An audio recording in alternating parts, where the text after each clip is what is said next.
Hey everybody, this is Ken from RecPro, and today we're going to go over how to put together and install your Dinette booth. This process should be simple and easy and should take you about 10 to 15 minutes. Your time might vary depending on whether or not you're removing your old Dinette booth or not. The tools you're going to need will be an impact with an Allen head or an Allen wrench. It is also suggested to get an extra pair of hands to help to move the Dinette booths in. They are designed to fit through a standard 22-inch camper door. Let's get straight into it.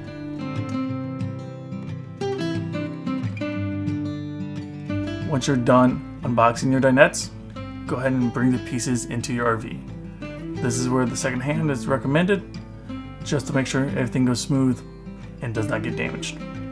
To install these, you first need to find the hardware kit, screw, washer, and bar, and install one on each side of the bottom of the Dinette booth.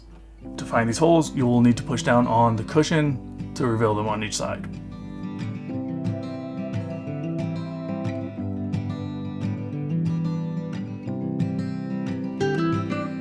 Now go ahead and put the back of the Dinette booth on and secure it with the two brackets you just installed.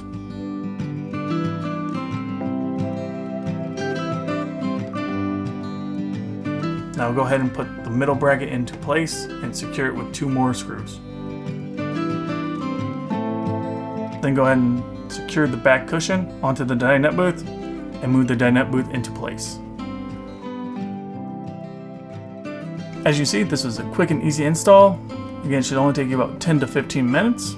If you want to learn more about this product, make sure to click the link in the description below. And if you want to see more videos like this, make sure to like and subscribe. And remember, when you're rolling down the road, roll with RecPro.